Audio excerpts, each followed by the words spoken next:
there, my name's TheTrueNev, I'm the only me there is, and welcome back to the Satisfactory Non-Series, episode 20 this time. And I gotta say that this is a special episode because not only is it the 20th episode in the non-series, but it also marks the first of a new format I have planned for the non-series, and starting in this beautiful new year of 2022. I don't want to jinx it, don't jinx it, Nev. Things will be fine this year, I promise you. And that change of format will simply be one that will help me in the editing process. Now these are things that you, the viewer, probably won't care about, but basically it'll allow me to bite off a little more than I can chew while simplifying things. Which is why if you notice a small change in format moving forward, then don't panic, I'm just informing you right away. Now then, on to today's episode, where before I even get started and before we get this show on the road, I have to show you something. I was exploring, getting some power poles down, as you can see, placing some foundations to start getting a feel for the area, when I stopped over here where drop pod number 28 is, and I found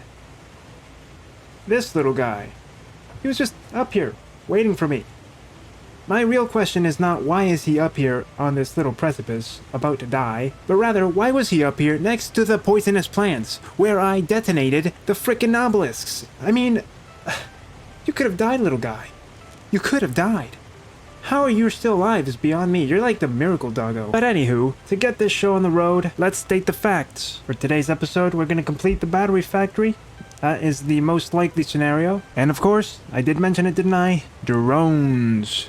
We're gonna start using drones this episode. I don't know how much, I don't know how far those guys will go. For now, the focus is the battery factory. With all that said and done, the intro over, let's get a move on. After placing down the first two platforms, I eventually extended out some foundations out to where the normal Caterium node is in preparation for some future plans. In the meantime, I decided to place down the first of many refineries, and then like a jackass, I realized that I needed more than 10 motors to actually build more than one refinery, which meant I had to go back to my desert base to replenish my inventory. Cutting your muse in half is never a good idea, especially if you're not a magician. It's not good for you, and it's not good for designs. But after returning with all the materials I needed, I placed down the remaining refineries. Now, the end goal for my battery factory is to produce 150 batteries per minute. The best way to do this would be to use the classic battery alternate recipe, but at this point in time I didn't have it, nor did I have the plastic to easily make them, even if I did. No, for that, there are future plans involving that one oil well node I found in the previous episode, so in the meantime I decided to go with the regular battery recipe, which was a lot easier to do given the nodes I had at hand. At 20 batteries a minute, and with a water byproduct, which is exactly what I want to avoid with the classic battery recipe, I decided to go for a nice round number of 100 batteries. Enough for this episode and enough to actually get a few batteries into storage and test out the drones. That meant I needed at least 100 aluminum casing and 200 alumina solution at hand,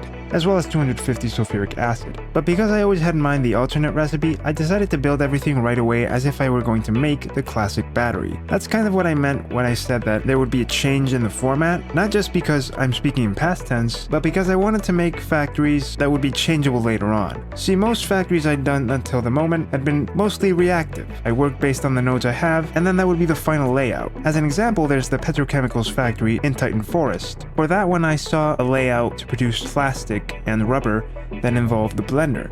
But because I needed supercomputers to unlock the blender, and I needed plastic and rubber at the time to make supercomputers, I didn't use it, so that was fine. But in this case, I have all the materials I need technically at hand, I just can't use them all yet. Hence why my plan was to develop all the aluminum things I needed right away, and then in the end, if I needed to, just change the blenders out for the manufacturers for the alternate recipe. But I digress. Using the two bauxite nodes I had at hand, one normal node and one impure node, both overclocked to the max, I could make a total of 450 bauxite per minute. Using this sloppy alumina solution alternate recipe that I unlocked some time ago, I could make a total of 540 alumina solution. This in 2 refineries and 1 underclocked refinery. With 540 alumina solution going into 3 refineries, I could use the electrode aluminum scrap alternate recipe to make 900 aluminium scrap. And with 900 aluminium scrap, using the only recipe that wouldn't require silica, the alternate pure aluminium ingot recipe, I could end up with a grand total of 450 aluminium ingots. That's plenty more than I would need for anything ever, at least for a small battery factory like this one. Now it's at this point in time, when I started to build the smelters to actually make the aluminium ingots, that I decided to implement a neat and clean design style by a fellow content creator. That's right, this is a shout out to Satisfactory content creator Scalti for this particular design. I don't know if he came up with it, but I know I saw it from him first, so yeah, this is my shout out to him, though he'll probably never see this. And it involves routing every conveyor belt and or pipe down through a sandwich layer, so that you can basically walk through a factory floor and not see all the clutter from basically a spaghettification of conveyor belts. Now for me that's both good and bad. It's great because it really does make things look cleaner and nicer, but the downside is that I really do like seeing my conveyor belts. Regardless, I went with his design for this particular factory, and maybe even moving forward, or just for this entire swamp setup, I'll be doing something like that. With that said, I got to work actually placing down all the conveyor belts and conveyor lifts, as well as the piping, to connect the first part of these 6 refineries to the 15 smelters that would be smelting my aluminium scraps. And after building the smelters, I put down at least 3 constructors, because though I was preparing for the eventual alternate recipe, for now I would just need about 3 constructors, taking in 270 aluminium ingots to produce 180 aluminium casing, which is technically more than I would need for the blenders, but again, for now it doesn't really matter. Working under the floor to get the spaghettification working was a challenge, but it was satisfying and it seemed very doable. Once everything was set up, I started placing down my 5 blenders. But after placing all of them down and actually trying to connect everything up, I realized what a colossal mistake I was making, so I rearranged their positioning and then connected everything up. Now, because I don't like feeling claustrophobic, I decided to change my 8x4 foundations for 8x1 foundations for the sandwich layer. Nothing changed about that, except that I can now see and move more freely instead of being so trapped. Once I had technically everything set up, I placed down a storage, as well as a couple of drone ports, in preparation for the end of the episode. Additionally, I routed some water from the waterfall, because I needed that for the system as well, and the last refineries I added were actually the ones for the sulfuric acid. 5 refineries in total, for, again, 250 sulfuric acid. Now, it was at this point that I was technically done, except I needed one last thing. I hadn't actually unlocked the alternate recipe for electrode aluminum scrap. I had wanted to a long time ago, but I decided against it at the moment because I didn't need it. But now I did, which meant that I had to resort to the technique that I'd been resorting to all this time to get my alternate recipes. There's a bunch of them, by the way, which is something I've termed alternate recipe scumming, which is sort of like safe scumming that speedrunners tend to do, and in principle it's the same thing. So what it is you stand in front of your man, you save your game, and you research a recipe. Every time you research, it takes 10 minutes. That's 10 minutes of waiting just to see if you get the recipe you want. If you don't get the recipe, you reload the game, and you try again. And then you repeat that process until you find the recipe you want. Now for this particular recipe, it took this many tries. Although there have been times where it's taken me 2 or 3 full days just to try. Literal hours lost, just searching for a recipe. It's easily the most annoying aspect of Satisfactory, but once those recipes come in, it is so worth it to use them. And with that recipe finally unlocked, I placed it into my refinery and started processing things. But of course, just because I obtained the recipe doesn't mean I actually had the material on hand. Or did I? Truth is, there was one last thing I needed to build before I could even get everything in motion, and that was an extra train station. See, one of the things I made in excess when I made my RC units in the aluminium factory was petroleum coke. Just the thing I need here, which meant that all I really needed was that. An extra train station to route that petroleum coke this way. So I got to work, as I tend to do, testing out curves and heights and whatnot to get the perfect angle, to get the perfect place. I went with different designs, different tries, until I came up with the perfect place to place a new train station. This will line up with future plans, with future placement of things, and thus all I really need to do was send the train out, which I did, and then promptly delivered the final ingredient, which meant that officially I was making batteries. A few minutes later, and here we are. I've built 3 drone stations to test this out, and I'm overlooking my completed yet temporary layout for the battery factory. Now then, I tried to input some batteries into the incoming item transfer rate thing, as well as a couple of supercomputers, because as you can see, they don't actually show up here, and I don't know if that's a bug or not, but I'm guessing they're already there. So let's just test this out and see what it's like. Okay, drone port 1. I can select either drone port 2 or 3. Let's try drone port 2. And then from drone port 2 to drone port 3. Oh, but this status, what does this mean? Whoa, whoa, whoa, wait a minute.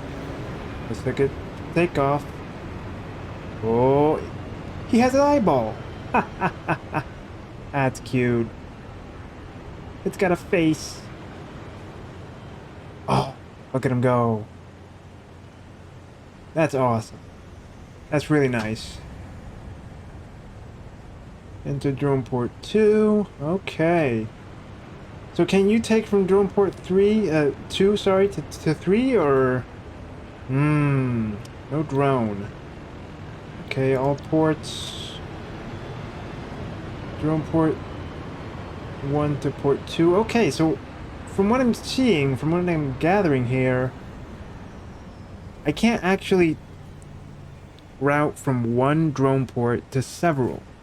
See, the idea I had in mind was that I would have one drone port receiving batteries, which would then carry those batteries to other drone ports to, there we go, to reload the batteries of other drones at other drone ports.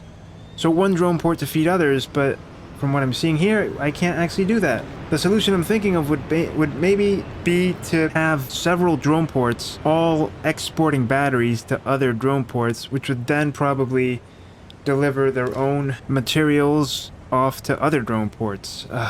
Feels unsatisfying, but I admit I didn't know what would happen or what to expect from this. I mean, I guess it makes sense though. If we consider that having one drone delivered to several ports would mean it having to go to one port, come back, pick up the next load, go to the next one, come back, it would be a huge waste of energy and resources, so yeah, I guess it wouldn't work out in the end. Makes sense. Anyway, regarding usage of drones, I don't know if I'm going to be using them at all or much in the grand scheme of what I have planned for this swamp. I could, because I think they only carry like 3 stacks, so it depends. Maybe for something small that I don't want to transfer via a super long conveyor belt, I could use them. As for the layout of this thing, as I mentioned before, I'm gonna change up the blenders for the manufacturers eventually. 150 batteries per minute, sounds nice, right? 5 manufacturers, 30 batteries per manufacturer, 150 batteries. Some for storage, and some for the drones. Ideally, the split would be like, I don't know, 50 to be stored away. That means that in 4 minutes I get a full stack, that's alright. And then 100 for the drones, because it's always going to need its own little battery source. And now that I'm looking at this, I'm thinking that, yeah, I mean, think of what possible application I could have for it. I could have one drone port here, one drone port at the other place, or wherever I'm going to have it. This one would deliver batteries to that one, and that one would deliver whatever materials I need to wherever I need to go. It would be very precise, but a small test run of it. So yeah, although I'm a little disappointed I can't do the thing I wanted to do with it, have one delivered to many, I'm satisfied with the overall result. But yeah, that'll be this episode for now, and I think it came out pretty good. We got drones at least, we got batteries, and for next episode, nuclear. But with all that said and done, thank you so much for watching this episode of the Satisfactory Non-Series. If you liked it, then you know what to do. But as always, I'm the only me, so you be the only you. See you next time.